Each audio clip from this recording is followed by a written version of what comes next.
Oh, okay. So what I'm gonna try to show you tonight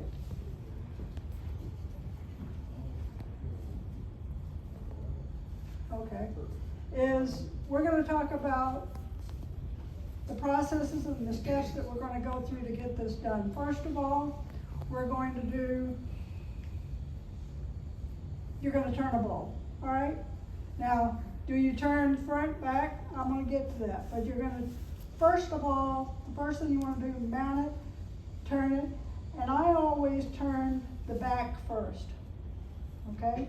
Because I'm gonna turn this thing around, it's gonna have beads on it, and I'm not gonna wanna go back and disturb everything that I've already done. So I'll turn my back first, I'll put the beads on it.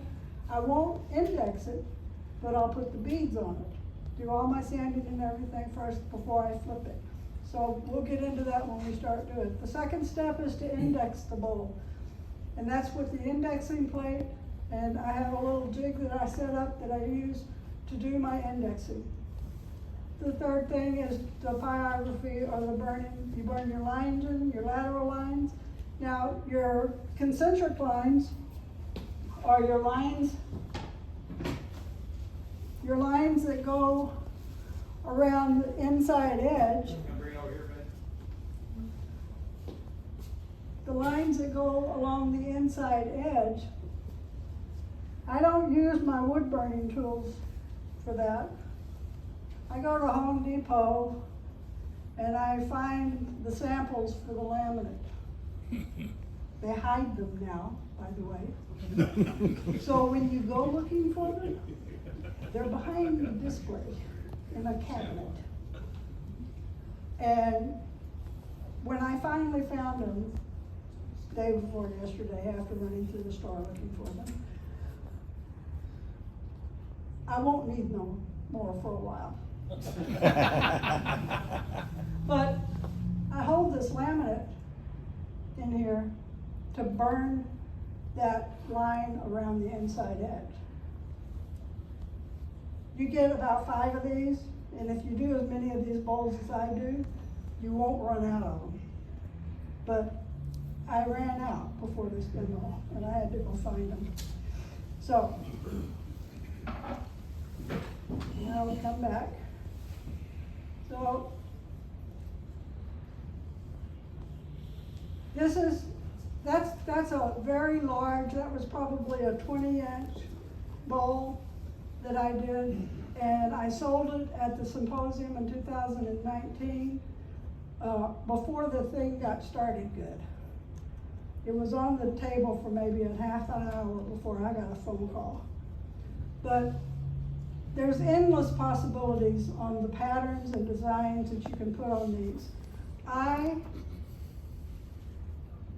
have not ever copied someone else's design. I always use my own design. I vary, I do a lot of rainbow designs, I do a lot of starburst designs. I'm getting more into the vertical pieces and doing some more of those. But you're only limited by your imagination, and if you take your time and have fun and pay attention to your details, it's so worth it. Because in the end, you're gonna have a piece that you're gonna be so proud of. The wood I use, I prefer using hard maple. And I usually will go and I'll get a maple round, and that's what I'll start from. And the biggest reason why I do this with stabilized and already rounded pieces is because I know that the wood is good and hard. I doubt seriously there's going to be too many defects in the wood that's going to mess me up when I'm doing my detail work. So I want to get a piece of wood that's stable. So I'll usually buy a blank. The tools that I use, you know, your same tools, whatever you're comfortable with using as far as turning your bowl. You're going to need a roughing gouge, a finishing tool. your school chisel, your ski chisel, beading tools, indexing wheel, wood burning tools, and brush tip markers. That's kind of a list of supplies. Now, what I told Larry that I would do is I'm gonna put together a list of supplies, and I'm gonna put together my preferred supplies that I use, and then some vendors for you, and then I'll send that to him, and he can put that on the club website, and you can have it for your reference. So one of the things that I was talking to you about, and is a jig for the indexing. Now this one's available from chefwarekits.com. It's about $189. It's all aluminum. It's a really, really nice indexing system. I don't have one, I made my own, but this is a really, really nice system. If you don't want to, or don't have the bandwidth to make your own, these are really nice and they are available out there.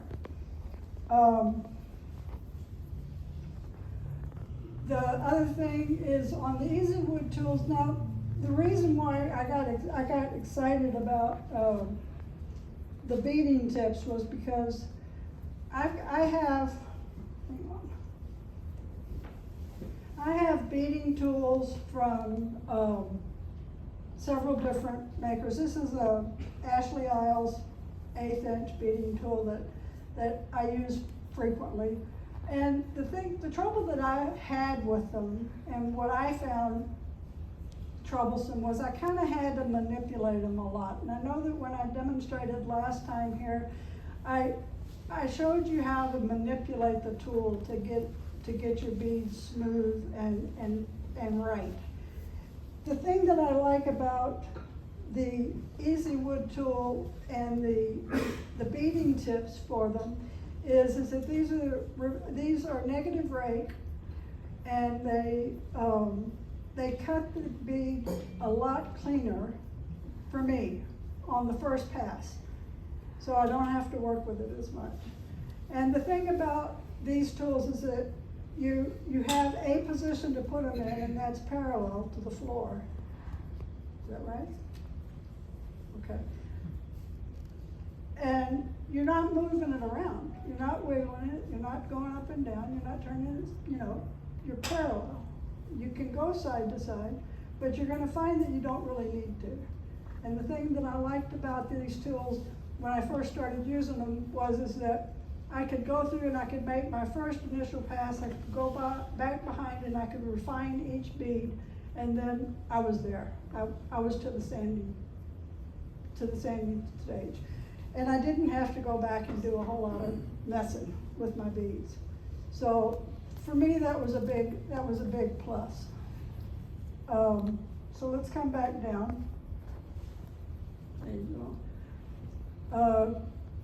So you get started, you turn a bowl, choose the shape. I've done several different shapes. I've done shapes that curl around and beaded underneath the curl.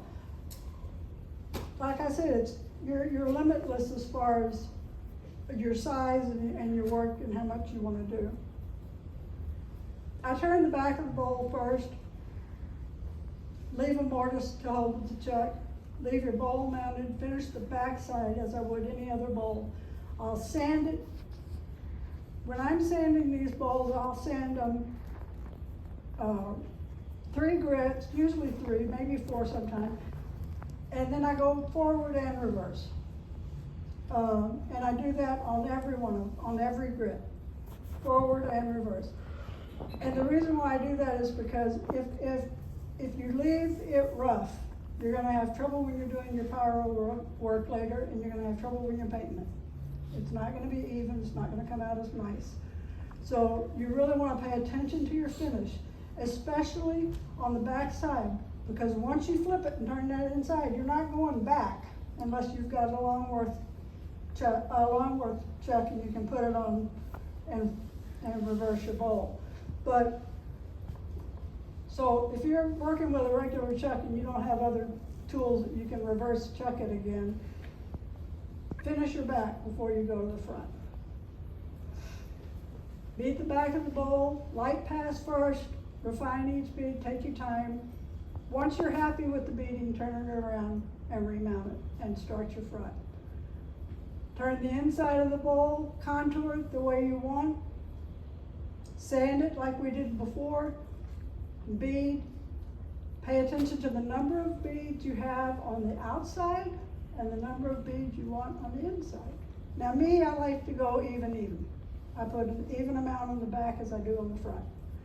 And the reason, and I do that because I measure from my lip of my bead to my first bead, the lip of my bowl to my first bead, and I start right there. When you're turning your bowls, remember you're going to be beading both sides.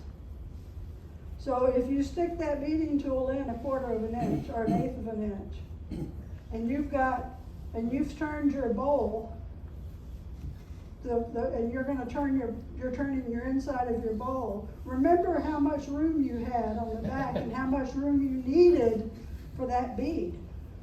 Because if you don't, and you're beading along on the inside, and all of a sudden you've got 2 bowls. Because you done split it in half. And ask me, I know it, I've done it. I was embarrassed, and it went straight in the fire pot. There it went. So just remember that you've got an equal number, you've got to bead the front, and you got to bead the back. So remember your depth, that you're not getting too eager with that beading tube or running it too thin. We're not going to do like Jimmy Choo's does and get a paper thin bowl. It ain't going to happen with these. So, and I think that's about it. The indexing, okay, let's see. Now, I have a separate, what I have done in my shop is once I've turned a bowl and I've beaded it, when I do my indexing, I'll index on one, and then I move it to a separate little jig I have set up that's a fake lathe, okay? And I've got a mount and everything to put it on, but I can do all of my indexing off the lathe, and I can go turn something else if I want to. But I've got that set up so that I can do that. And that's just the way I've done it, because I do these all the time. So it's gonna test your patience. I'll tell you this when I'm showing you how to do the indexing, but some people index while it's on the lathe, and they'll go ahead and use the burner, and they'll index with the burner. I'm not that sure myself. I allow for my humanistic side to come out and say, okay, I'm gonna make a mistake on this somewhere down the way. And it happens. Now I'll tell you a little secret I found out this last week is when you're indexing, be careful if you've left your lathe on, because if you accidentally put your elbow up there and turn that lathe on while you're indexing, it's not a good thing. It's not a good thing.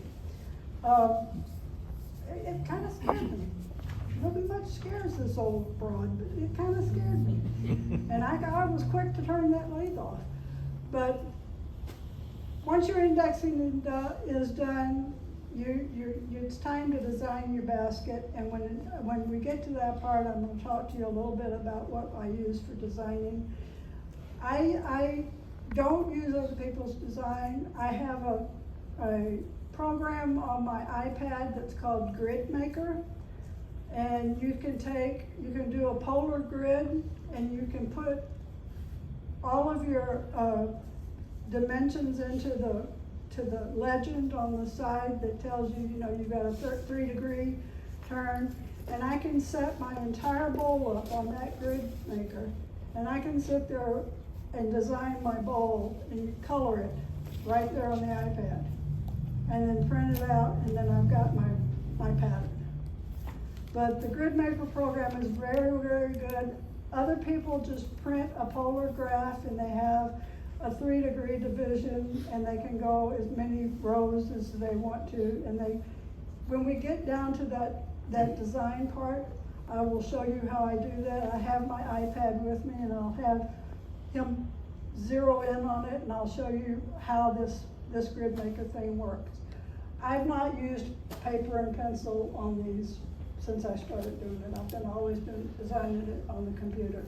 And this is what the design will look like. Now the one on the right is way blurry, don't worry about it.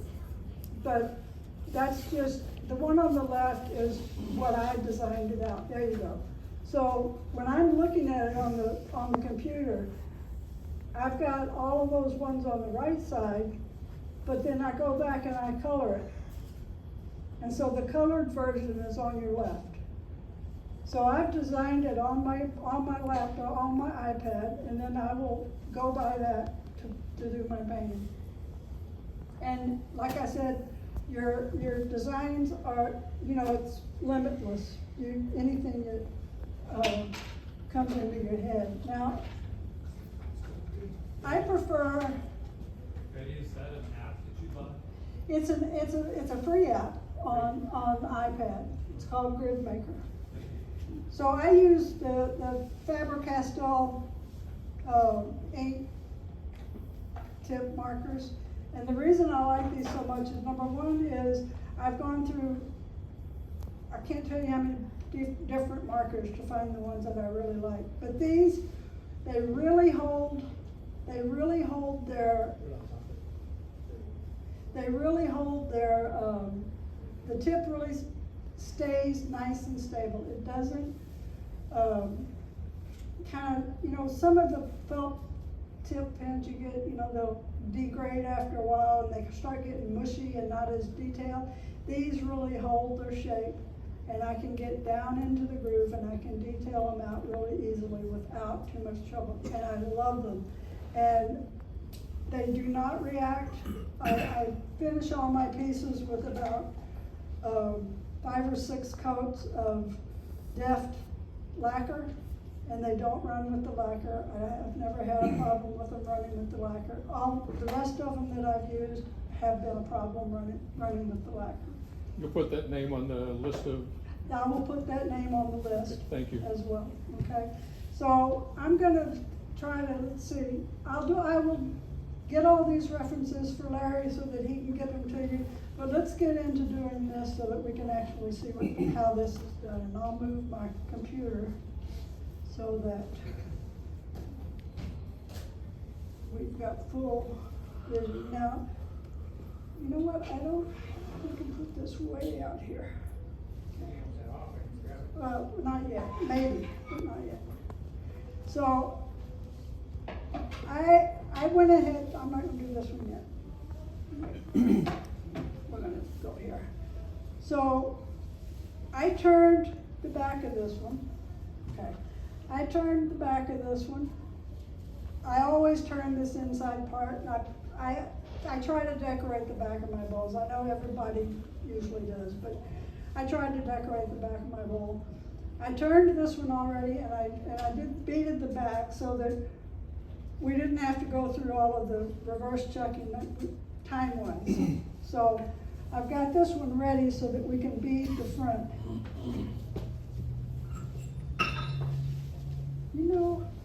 I'm gonna have to fix that.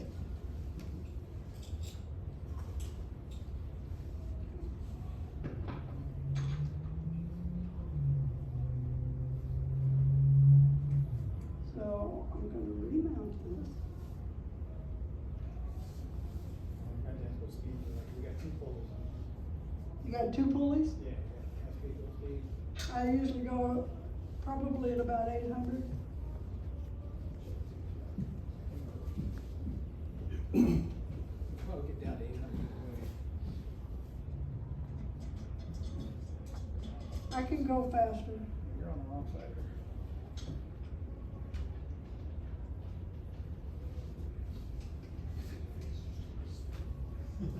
Any questions so far? Comments? Concerns? You're supposed to stall while they do this. So, No questions. How many of you done this before? Okay.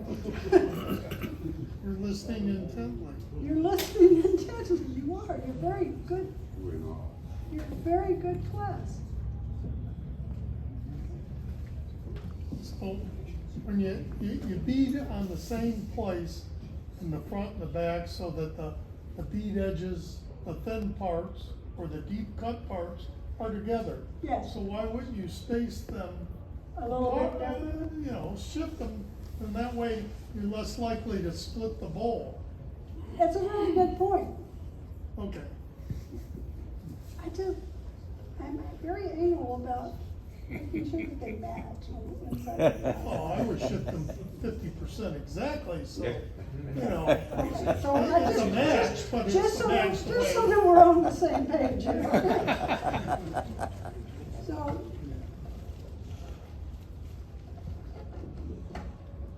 You sure you're getting it? Yeah. Okay. You can be tired by the end of the night. Just talk, test it out. Rick, I've just been holding it for 20 minutes so far. Can hear you. can you still hear me? Yeah. Okay. All right, you know what, I might need a longer tool rest.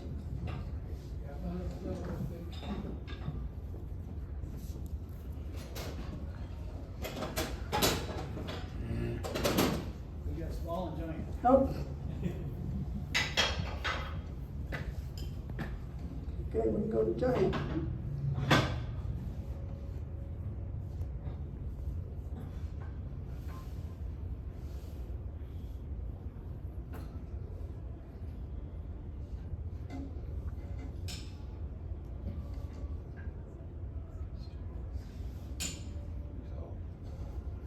I have to go small.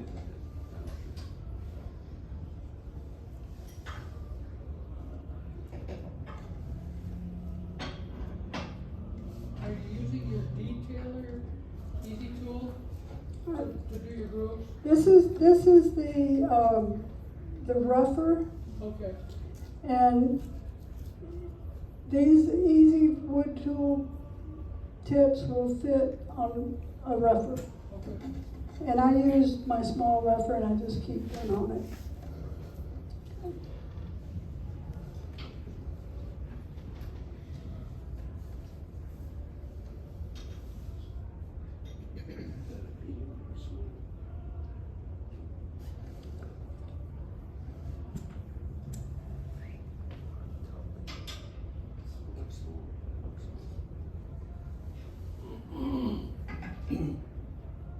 So I want that to be at center. So that's where I'm headed for.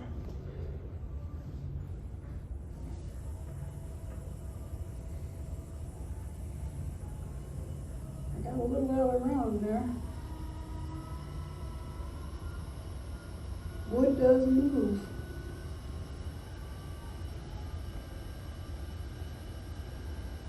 I'm gonna start right here. But before I do, remember I mentioned to you that you wanted to start in the same place. So this is why I mentioned that.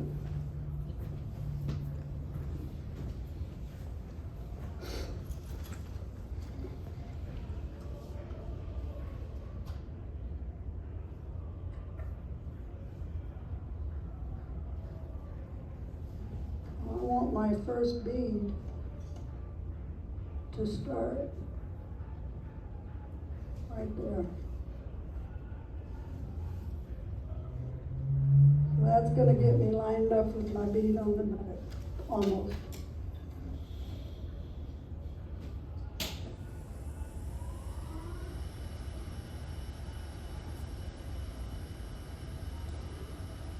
Remember what I said about these sitting flat?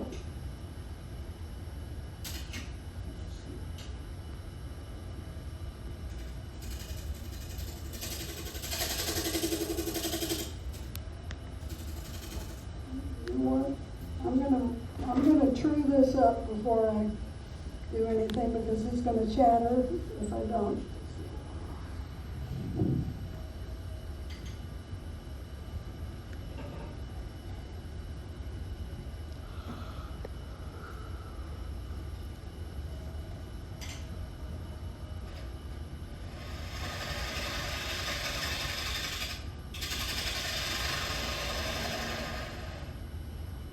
hope I don't make a funnel here.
What I'm doing here is when I'm going from center to back, and the reason I'm switching is because I'm listening to my wood.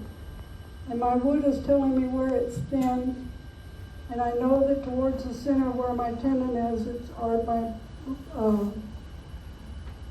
mortise is thinner. So I'm trying not to make a funnel.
So I'm just gonna sand it in forward here.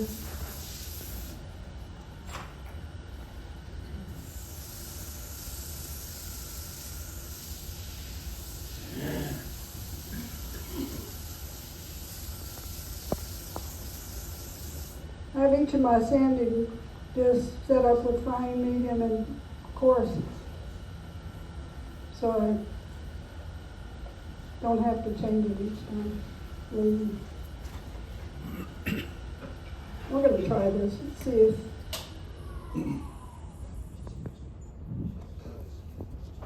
So sometimes you're gonna find on a lot of these blanks that you buy, you're gonna have your ingrain sides and your good sides, okay? So the reason why I sand backwards and forwards is to get rid of this rough spot on the ingrains, because that kind of gets you messed up when you're down to doing your detail work later. So So let's give this another try and see if we got it truer. Oh, cool.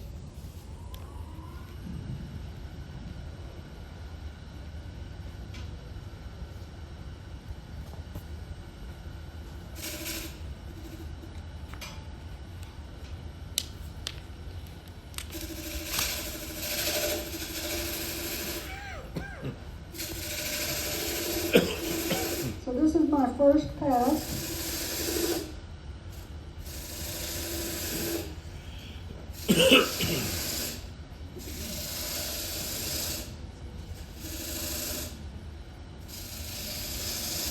As you can see, I'm not having to do a lot of manipulating. I'm just going in, going straight in. And the one thing about the negative rate on these beading tips is that it kind of conquers that end grain to where it won't get as many chips in there for you.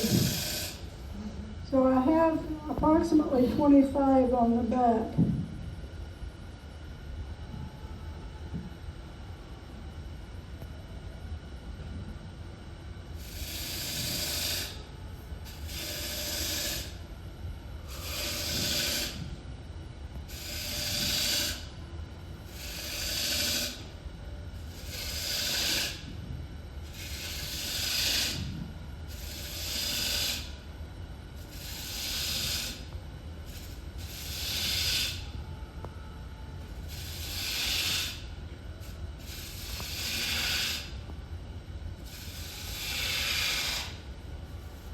So I have an equal number on both sides.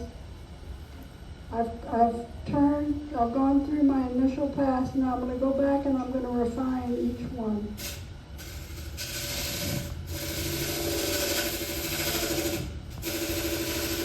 Now I do go a little bit side to side, but I don't go up and down with these curves.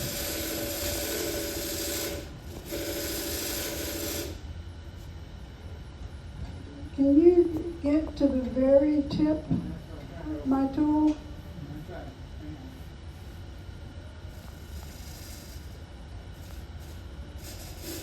So right here, can we switch to the overhead one? I was just looking at the kind dark on me, so I don't think so. Okay.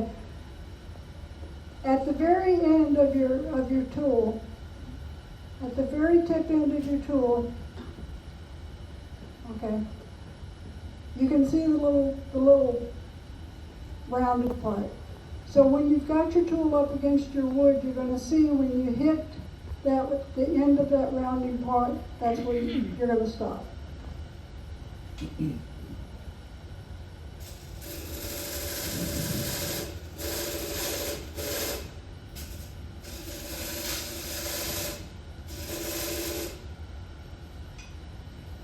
Be a little tear out.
Step up.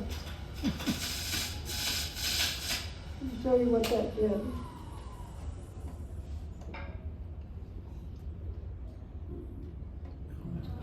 So that's the tear out right there. Okay? Now, for me, personally, I'd clean the slate, start again. Okay? For the sake of time, I'm not going to do that. I'm not gonna clean the slate and start again, but I wanted to show you the process you have to go through to bead the bowl. And it's important to remember that, because as you're going along here, if you get discouraged by the fact that you're gonna have tear out on either side, you're gonna wanna stop and you're not gonna persevere. But these tear outs can be conquered. One is by your speed at which you're approaching it. I was going a little fast. I was moving through it a little bit too fast. And how far, you don't wanna jam it in there. You wanna ease it in. And let the tool do the work for you. If you try to force the tool, you're gonna, you know it from your regular turning. You're gonna catch, you're gonna have them, it's gonna fly off the lathe. Don't force your tools. Your tools are your friends. And if you just take your time, you'll have fun with it. So I'm gonna just refine a little bit more. And I'll go past that one point.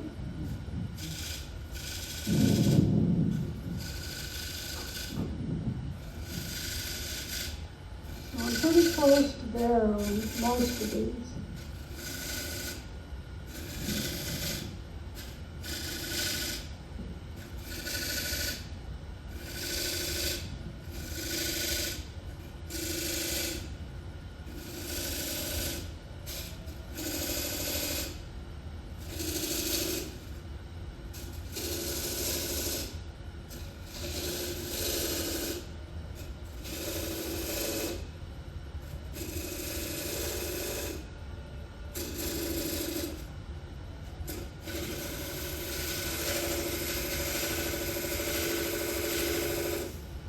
The difference I have with working on a stationary lathe that doesn't have a swivel head is I usually swivel the head out on mine so that I can get that inside lip and get close for the detail on that inside lip.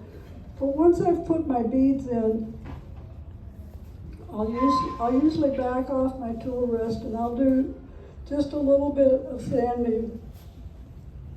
Can I ask you a quick question? Sure. How long do those cutter pieces last? They last an incredibly long time.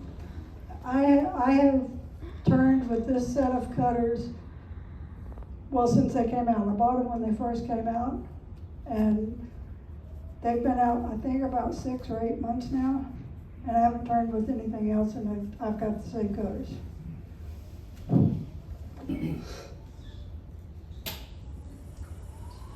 So I'll just give it some rough sanding here. It's still a little untrue.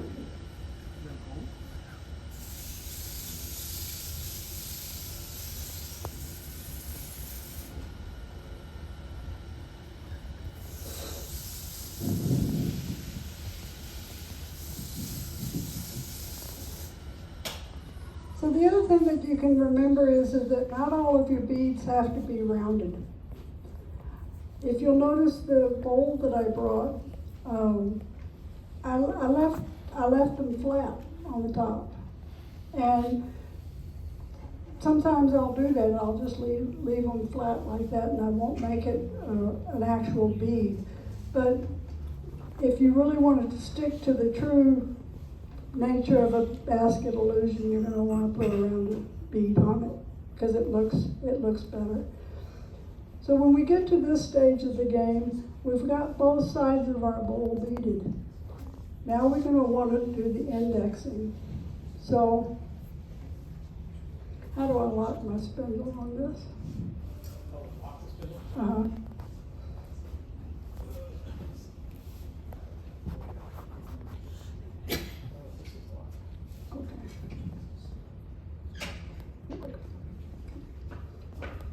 So what I'm going to do is I'm going to take this off.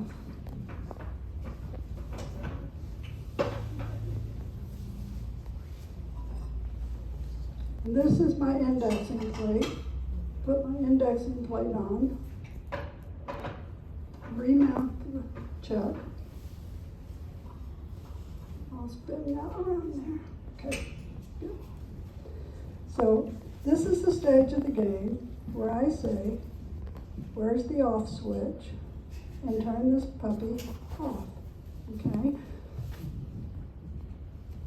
Did I get it off? No, that's forward and reverse. Red button goes in. It's in, okay. All right. This is my homemade sled that I use for indexing.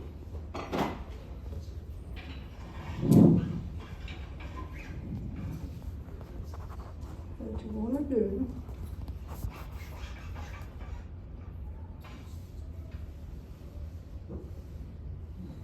yeah.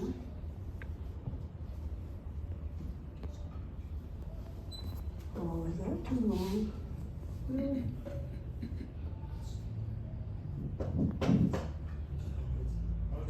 Oh dear. Got a pocket knife?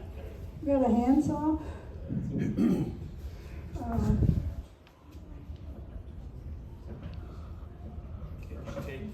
Dang.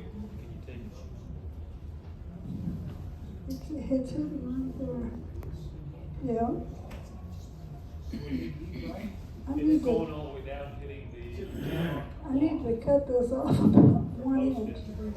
we got a little pole saw or something? Didn't bring your hacksaw? You wanna take a break right now? Yeah, Yeah, that's a good thing. Is this okay for a break? Yeah, let's take 10 minutes. If you would be sure and be back here by 10 till so we can get started again. Just take off about it.